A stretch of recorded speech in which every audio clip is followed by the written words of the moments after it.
Começa agora o Jornada. Todas as semanas você acompanha aqui ações e projetos da Justiça do Trabalho. O programa é produzido pelo Tribunal Superior do Trabalho e conta com a colaboração dos Tribunais do Trabalho de todo o país. No programa de hoje, vamos conhecer uma produção de cogumelos em estufa feita por um casal em Cristalina, Goiás. Em Salvador, Bahia, a empresa é condenada a pagar verbas trabalhistas a empregado incapacitado que ficou sem receber o benefício previdenciário. O quadro Tá Explicado vai mostrar as diferenças entre empregado público e servidor público. E no Meu Trabalho é uma Arte, vamos conhecer uma artista plástica que utiliza vários tipos de materiais, como pedras, vidros e cerâmicas, para produzir belos mosaicos. Tudo isso e muito mais, o Jornada está no ar.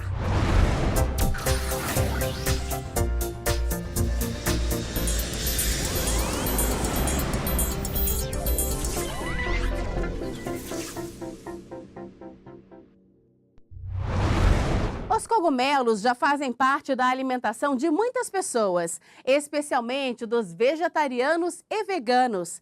Eles podem ser utilizados em diversas receitas e sempre dão aquele toque especial ao prato. Na reportagem especial de hoje, nós vamos ver como é feita a produção de cogumelos por um casal que se dedica a este ramo há 5 anos na cidade de Cristalina, em Goiás. Veja só. Nas feiras orgânicas e nos restaurantes, eles aparecem cada vez mais.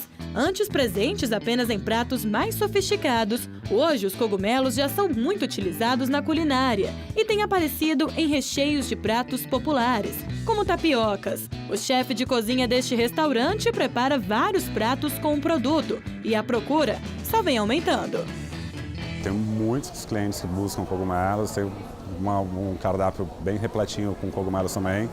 A gente coloca umas 5, 6 opções com os cogumelos e a busca é alta mesmo, tem um consumo alto de cogumelos. E eu acho que desde quando eu comecei a comprar e para produzir pratos com cogumelos, eu acho que já aumentou mais de 100% realmente o consumo desse produto, né? O interesse pelo cogumelo vem ganhando espaço no mercado devido ao grande número de restaurantes japoneses. Além disso, o número de veganos e vegetarianos no Brasil também tem aumentado. De acordo com pesquisa realizada em abril de 2018 pelo Instituto Brasileiro de Opinião e Estatística, o IBOP, existem quase 30 milhões de brasileiros que se declararam vegetarianos. Os cogumelos são fungos que crescem em todo o mundo. Eles se desenvolvem em bosques ou em áreas cobertas de grama, em que exista muita umidade. Alguns tipos são consumidos como alimentos, outros são tóxicos. Ricos em fibras e vitaminas, os cogumelos que podem ser ingeridos são livres de colesterol e possuem baixo teor de gordura. No Brasil, entre os mais comuns estão shimeji, shiitake e champignon.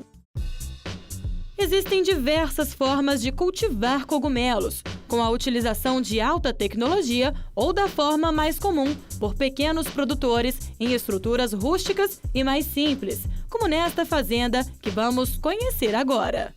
São cerca de 100 quilômetros de Brasília até a fazenda, que fica entre as cidades goianas de Lusiânia e Cristalina. Um bom pedaço do caminho é só de estrada de chão. Chegamos à fazenda. O biólogo Gilberto é o dono do negócio. Ele sempre se interessou por cogumelos. Quando estava na faculdade, procurava disciplinas relacionadas ao fungo, mas não encontrava nada ligado ao que ele realmente queria. Então, depois de formado, fez cursos de fungicultura, produção e cultivo de cogumelos. O curso lá em São Paulo foi de um dia, né? Foi um dia inteiro, foi mais como uma consultoria, né? Mas assim, tive a aula de todos os processos e tudo. E visitamos as instalações já do produtor lá, né? Que trabalha com até outras etapas, né? Que é a produção de semente, que a gente não faz aqui. E depois a gente fez o curso da Embrapa, que é um curso com 5 dias de duração e que abrange produção de vários cogumelos, não só o shimeji, mas também shiitake e outros cogumelos, champignon, né? Outros cogumelos que são produzidos no Brasil. Já se passaram cerca de 5 anos desde que ele começou a produzir cogumelos, entre eles o shimeji branco, o marrom e o salmão. São várias as etapas da produção. Primeiro, ele adquire as sementes em um laboratório especializado. Isso é uma semente de trigo ou de sorgo, que ela é previamente colonizada com o micélio do cogumelo. O micélio é a parte da vida do cogumelo que não frutificou, né?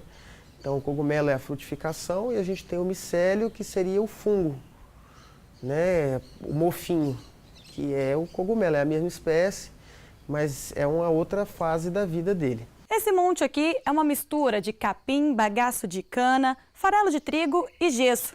Esse material é o composto, ou seja, a base de alimentação dos fungos. Essa mistura é virada durante 5 dias até ficar bem fermentada. Esse procedimento é repetido algumas vezes durante o mês.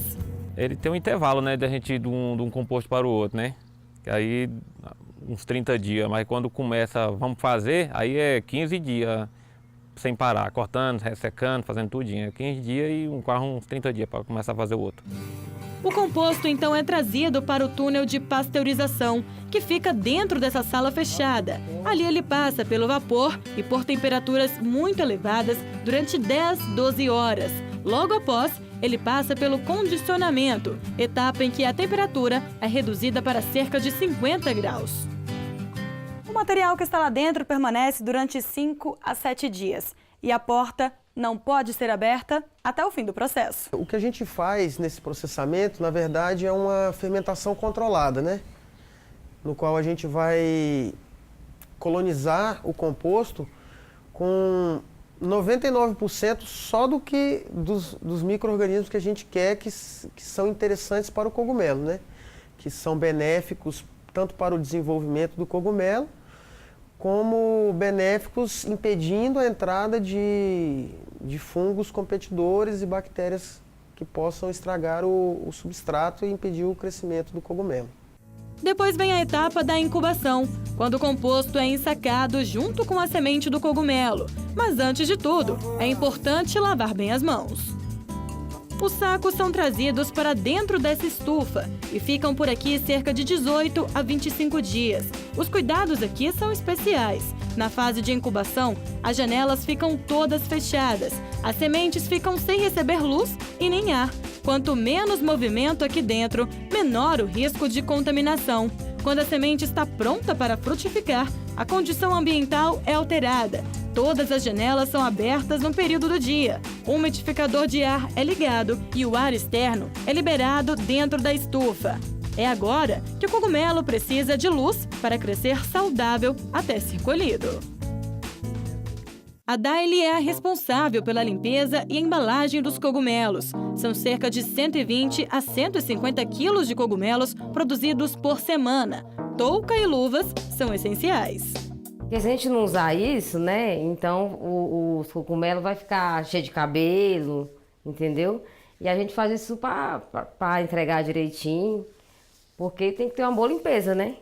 Agora que está tudo pronto, é hora de distribuir. A Sanantana, esposa do Gilberto, é quem faz a entrega dos cogumelos nos restaurantes e feiras de Brasília. E também a clientes particulares. A gente divide as entregas, né? Eu e o Gilberto, mas eu assumo a maior parte.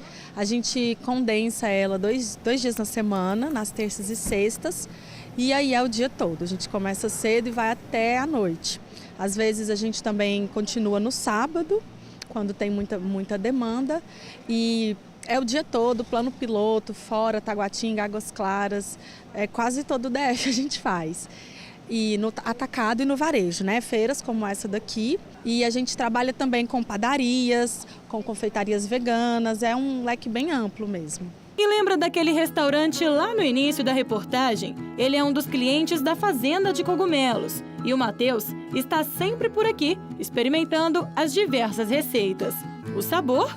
Muito maravilhoso. Sempre peço essas sugestões de cogumelos e tal. Muito gostoso. Muito saboroso também. E eu indico para qualquer pessoa.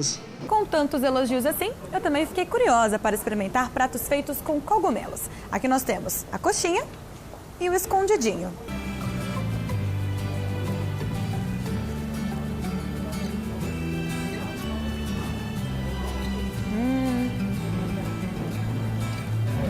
Realmente tudo é uma delícia.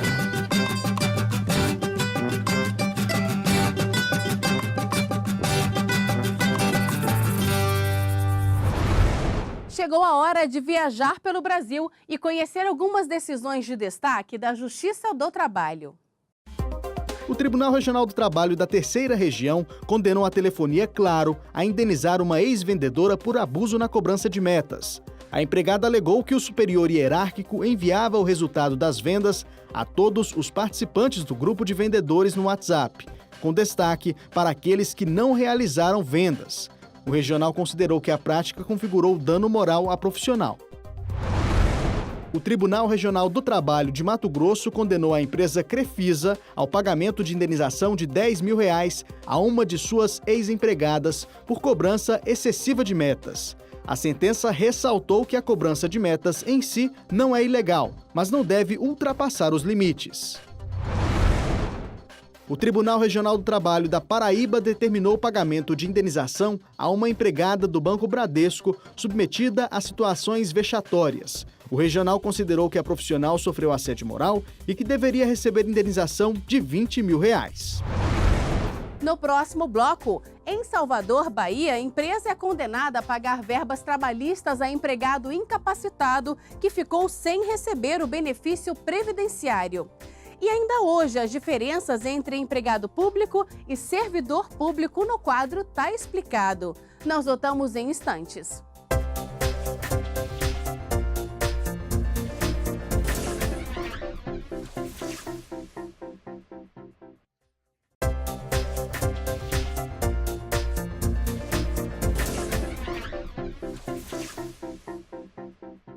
Vamos saber mais sobre a atuação da Justiça do Trabalho no JT em Ação. A Justiça do Trabalho no Rio Grande do Sul vai contar com um novo espaço destinado à conciliação de processos oriundos de ações trabalhistas. Foi inaugurado o Centro Judiciário de Métodos Consensuais de Solução de Disputas do Foro Trabalhista de Santa Maria. O espaço foi planejado para favorecer o diálogo e a aproximação entre as partes, com uma decoração mais leve para incentivar a solução dos conflitos. Santa Maria é o primeiro município do interior gaúcho a receber um Sejusc. Aprendizes, empresas e representantes de empregados e empresas se reuniram na sede do Tribunal Regional do Trabalho da 10ª Região em Brasília para discutir a aprendizagem profissional e o sistema socioeducativo, perspectivas e desafios. O objetivo foi debater com o cumprimento da legislação sobre aprendizagem profissional e sua interação com o sistema socioeducativo. O evento fez parte das ações desenvolvidas pelo Programa de Combate ao Trabalho Infantil e de Estímulo à Aprendizagem do Conselho Superior da Justiça do Trabalho e do Tribunal Superior do Trabalho. O Tribunal Regional do Trabalho da 11ª Região, que abrange o Amazonas e Roraima, realizou audiência pública com o tema Inclusão da Pessoa com Deficiência na Sociedade e no Mercado de Trabalho. O objetivo foi debater com órgãos e entidades da sociedade civil medidas que visem a inserção plena da pessoa com deficiência na sociedade. Em Salvador, Bahia, uma empresa de transportes deverá pagar os salários, 13º, férias e FGTS relativos ao período em que um trabalhador esteve incapacitado para exercer as atividades e ficou sem receber o benefício previdenciário. Confira. Seu Jair trabalhava como motorista de ônibus e durante o percurso ficava impossibilitado de ir ao banheiro, o que lhe causou dores abdominais e o afastamento do trabalho. Eu adquiri uma doença chamada síndrome do intestino irritável. Nem sempre dava para cumprir o horário por causa dos engarrafamentos, por causa do trânsito. Aí ficava apertando à vontade de fazer as necessidades fisiológicas. Mas o processo até o diagnóstico foi longo. Durante 10 meses eu fiquei desamparado e a empresa botava para o INSS mandava voltar para a empresa. Aí fiquei na ajuda de parentes, pai, tios, irmãos, me ajudando muito. Se ele estivesse no INSS, o contrato estaria suspenso e, consequentemente, a empresa não teria essas obrigações. Mas como o INSS indeferiu a pretensão dele de auxílio-doença, então, consequentemente, a empresa passou a ter a obrigação de remunerá-lo, o que não foi feito. A 5ª turma do TRT da Bahia reconheceu a ação como limbo previdenciário e a empresa vai ter que arcar com o pagamento dos salários, do FGTS, do 13º e das férias, do período em que o trabalhador estava incapacitado para exercer suas atividades e sem receber o benefício previdenciário. O valor total da condenação foi fixado em quase R$32 mil. O limbo previdenciário é uma situação em que o trabalhador fica entre duas relações jurídicas, entre a relação jurídica trabalhista e a relação jurídica previdenciária. Ele recebe a alta previdenciária e ele não consegue voltar à empresa, porque apesar de o perito médico do INSS ter liberado ele, dado alta previdenciária, a empresa que faz um outro filtro para um ingresso na relação jurídica de direito do trabalho não o admite. Se foi da empresa a iniciativa de não receber o trabalhador, entendendo e divergindo aí do que se decidiu pelo INSS, a empresa fica então obrigada a custear o trabalhador durante o período em que ele estiver questionando a situação perante o INSS, porque ele vai ter que fazer um recurso administrativo ou um recurso judiciário. Após perícia médica, o Instituto Nacional do Seguro Social pode pagar auxílio-doença para os trabalhadores inaptos por mais de 15 dias. Se o trabalhador ficar afastado, empregado, só por 15 dias, a empresa abona as faltas e ele não comparece no INSS. Se esse afastamento se prolongar por mais de 15 dias, aí ele vai agendar para o INSS, vai comparecer no INSS, fazer uma perícia e o benefício vai ser mantido pelo tempo necessário, né, para se reverter essa incapacidade, digamos assim. O médico faz uma primeira expectativa, né, uma primeira previsão, levando em condições, né, as condições técnicas ali da perícia médica. Chegando nesse prazo, se ele não estiver apto, o médico assistente dele entender que não está apto, ele marca o pedido de prorrogação e aí o benefício pode vir a ser prorrogado. O advogado da empresa informou que já entrou com recurso. Diante do acordo, a empresa opôs embargos de declaração, né, buscando alguns esclarecimentos, especialmente com relação ao encaminhamento dele ao INSS. Não foi o setor médico da empresa que fez o encaminhamento ou rejeitou o empregado de volta. Né, são pontos que a gente visa aperfeiçoar no acordo. E agora parece que eu vou ter uma solução na vida, pelo menos quitar essas dívidas. No próximo bloco, o quadro Tá Explicado vai mostrar as diferenças entre empregado público e servidor público. E no Meu Trabalho é uma Arte, as peças de uma artista plástica que utiliza vários tipos de materiais, como pedras, vidros e cerâmicas, para produzir mosaicos. Nós voltamos daqui a pouco.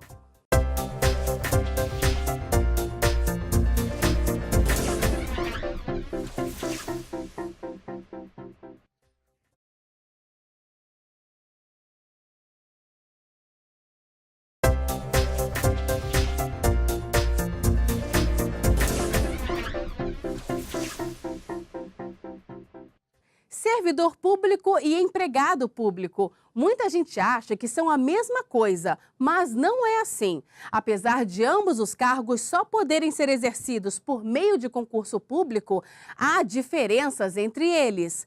É o que você confere no quadro Tá Explicado de hoje. O servidor público e o empregado público têm muitas coisas em comum. O ingresso no serviço público, por exemplo, é feito por meio de uma prova. Mas é no momento da contratação que as diferenças começam a surgir. A Lei 9.962 de 2000, que disciplina o regime de emprego público na administração federal, determina que as relações de trabalho desses profissionais são regidas pela CLT, ou seja, com direito ao FGTS, por exemplo. A lei não trata da questão da estabilidade, mas diz que o contrato de trabalho só pode ser encerrado por justa causa, necessidade de redução de pessoal por excesso de despesa e acumulação ilegal de cargos. Esse modelo de contratação é utilizado, por exemplo, pelo Banco do Brasil, Petrobras, Correios, empresas públicas e sociedades de economia mista. Já o servidor público federal é regido pela Lei 8.112 de 1990, que prevê no artigo 21 estabilidade ao aprovado em concurso público depois de completar 2 anos de efetivo exercício. Além disso, é assegurada isonomia, ou seja, igualdade de salários em cargos ou atribuições iguais ou semelhantes do mesmo poder ou entre servidores dos 3 poderes. Vale lembrar que os ocupantes de cargo em comissão também são regidos pela Lei dos Servidores Públicos Federais. O mosaico é uma arte decorativa que reúne diversas peças de várias cores, que juntas formam uma figura. As peças utilizadas podem ser pequenos fragmentos de pedras, vidros, cerâmicas e até pedras semi-preciosas. No quadro Meu Trabalho é uma Arte de hoje, nós vamos conhecer uma artista plástica mosaicista que está no ramo há 21 anos. Confira.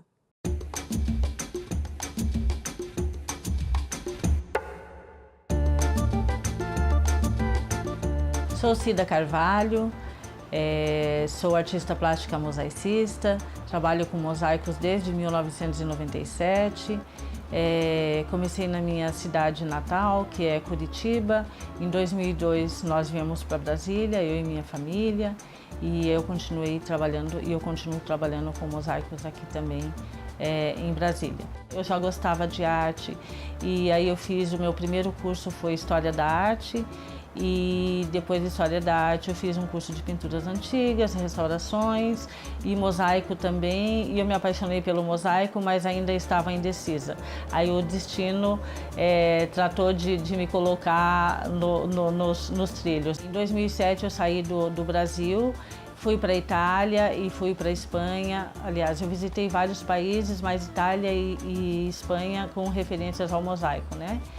E assim, nessa época eu já não precisava fazer cursos. Eu tive uma professora aqui, uma professora austríaca em 2005 e assim, a conselho dela, quando eu fui para a Europa, eu fui na verdade ver como funcionavam os grandes ateliês de mosaico, como eram administrados esses ateliês.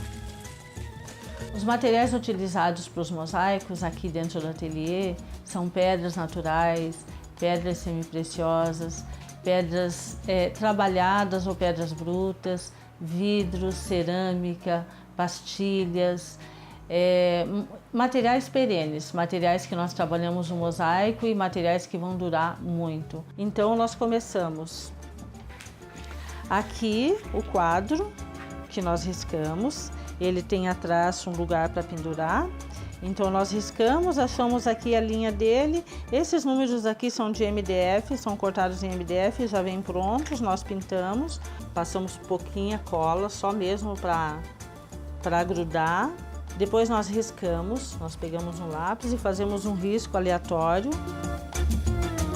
Depois de riscado, colado os números, agora nós vamos para a margem. Essa margem, ela é feita com pastilhas, com essas pastilhas. Aí, nesse momento, nós vamos usar o óculos de proteção. Então, porque nós temos que cortar a pastilha.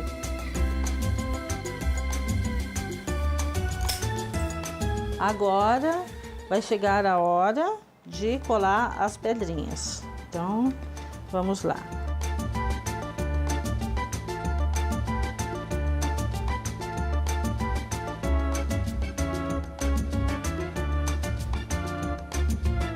E aqui o trabalho pronto, concluído. Depende muito do tamanho do mosaico, o tempo de duração do feitio. Normalmente nós demoramos para fazer, é um trabalho demorado. Agora, por ser um trabalho demorado, nós pensamos sempre na logística do trabalho. Quanto mais organizado o trabalho, mais rápido eu consigo trabalhar. Que na época eles estavam transformando uma pizzaria, né, um restaurante pizzaria, num restaurante que iria servir à la carte, ia servir refeições. E então o chefe de cozinha desse restaurante, ele fez, os pratos eram inspirados no Mediterrâneo.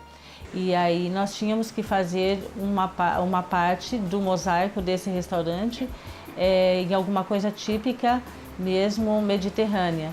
Aí isso nos levou à Espanha e a Gaudí. Esses mosaicos para o restaurante foram inspirados em Gaudí.